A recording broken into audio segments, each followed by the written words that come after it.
دفعہ جو کشمیر میں ہوا ہے کسی نے انگلی نہیں اٹھائی کہ اس کے اندر کوئی کراس بارڈر ٹیررزم کا حصہ ہے.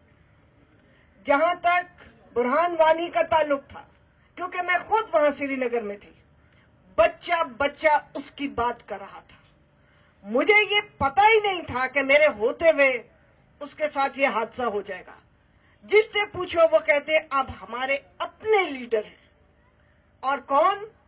ایک خاتون نے مجھے کہا وہ ہمارا پوسٹر بوائے ہے، وہ ہمارا پوسٹر بوائے ہے. اور میں نہیں صرف یہ کہہ رہی، سری نگر میں رہنے والے ہندوؤں نے یہ کہا کہ بہت زیادتی ہے، کیونکہ کرفیو تھا. ارد گرد جو لوگ تھے وہاں پہ سب نے مل کے یہ کہا کہ یہ زیادتی بہت بڑی زیادتی ہے.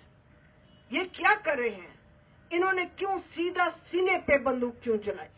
وہاں پہ خاتون نے کہا پیر ہوتا ہے، بچے کو پکڑ لیتے، سینے پہ بندوق چلانا. اور پھر اسی طرح اگلے دن پھر اگلے دن، اور مجھے سمجھ آ گئی کہ یہ معاملہ بڑھتا چلا جائے گا، کیونکہ جو کشمیری نوجوان ہے اس نے دلی کے پیٹھ کر لی ہے. اور میرا خیال ہے دلی کو یہ سمجھنا چاہیے کہ نوجوانوں نے پیٹھ کر لی. سری نگر کا نوجوان آج دلی کے ساتھ رہنے کو تیار نہیں ہے.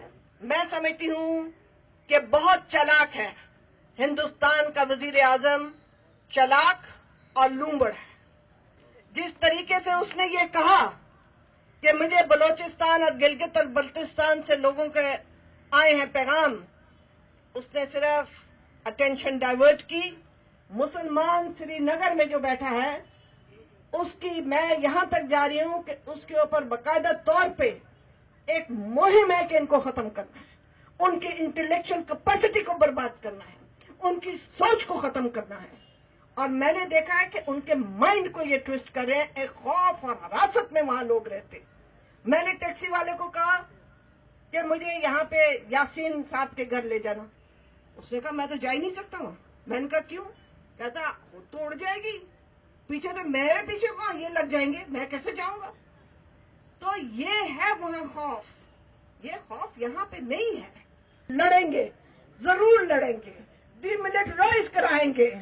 اور ہم اپنے ان ساتھیوں کو بھی کہیں گے جو ہندوستان میں ہیں، جو لبرل سوچ رکھتے ہیں، جو باہر نکلے، آؤ ہمارے ساتھ چلو، آؤ چلو کشمیریوں کو آزادی دلوائیں اور اس پورے خطے کو آزاد کروائیں.